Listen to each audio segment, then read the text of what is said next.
Hi, I'm Bonnie Cha, Senior Editor for CNET.com, and today we have your first look at the T-Mobile G1. Now, as most of you know, the G1 is the first smartphone to run the Google operating system and will be available from T-Mobile starting October 22nd. We've been playing around with it for a few days now, and there's a lot to like about the device, but there's also some big annoyances. I'll start with the design first. The phone itself is made by HTC and has a similar look to the other smartphones from the company, including the T-Mobile Wing. It's definitely not the sleekest device, and it has this bottom section here that you see that kind of juts out. We think it's to get the microphone closer to your lip when you're on the phone, but it's just weird. Plus, it makes it a little awkward to use the phone when you're using the full QWERTY keyboard. To get to the keyboard, you just push the screen to the right, and the buttons are a little bit on the smaller side, but I think there's enough spacing between them that shouldn't give users too many problems.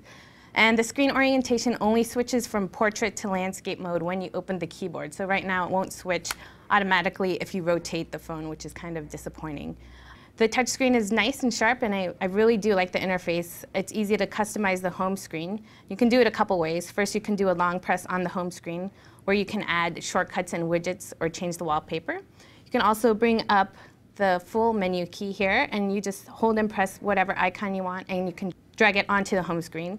There are also sliding panels on the home screen that you can add more shortcuts, and there's a notification bar up here, which will show your missed calls or missed messages and things like that. There are some shortcut buttons along the bottom here. You've got talk and end keys as well as a trackball navigator for scrolling the menus.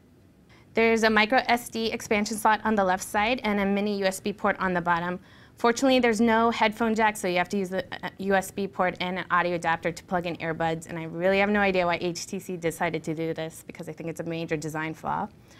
Moving on to the features, the T-Mobile G1 has Wi-Fi, Bluetooth, and 3G support wherever that's available. It also has GPS with Google Maps with a built-in compass on the phone, so you can navigate 360 degrees by moving the phone around. The G1 supports Gmail and other POP3 and IMAP accounts, but it won't offer Microsoft Exchange support at launch, so probably not the best device for corporate users. Plus, you can only view and not edit Office documents. One of the highlights, of course, is the Android operating system. The open source platform allows developers to create all sorts of applications, and you'll be able to purchase and download these over the air from the Android market. At launch, they're thinking they'll have about 35 applications available in the catalog, and we were actually able to get some games and utilities like Pac-Man and AccuWeather over the 3G network, and it was pretty good and fast. Multimedia features include a 3.2 megapixel camera on the back, but no video recording. You do get a video player as well as music, and one thing I'm particularly excited about is the integration of Amazon MP3 store. So you can buy and download songs directly from the store over a Wi-Fi connection, and all songs are DRM free. The G1 offered good call quality and snappy performance, but overall I felt kind of underwhelmed by the G1. I like that it has a full QWERTY keyboard and the interface is great, but the design wasn't very inspiring, and I think my biggest beef with the device is the features that were left out, including video recording, Exchange support, and stereo Bluetooth. I think after the backlash that came from the missing features on iPhone, HTC and Google would maybe learn from their mistakes and add some of this functionality at launch, but not so much. The Android operating system, I think, offers a lot of potential, and again, I'm a huge fan of the interface, but might be inclined to hold out till the next model.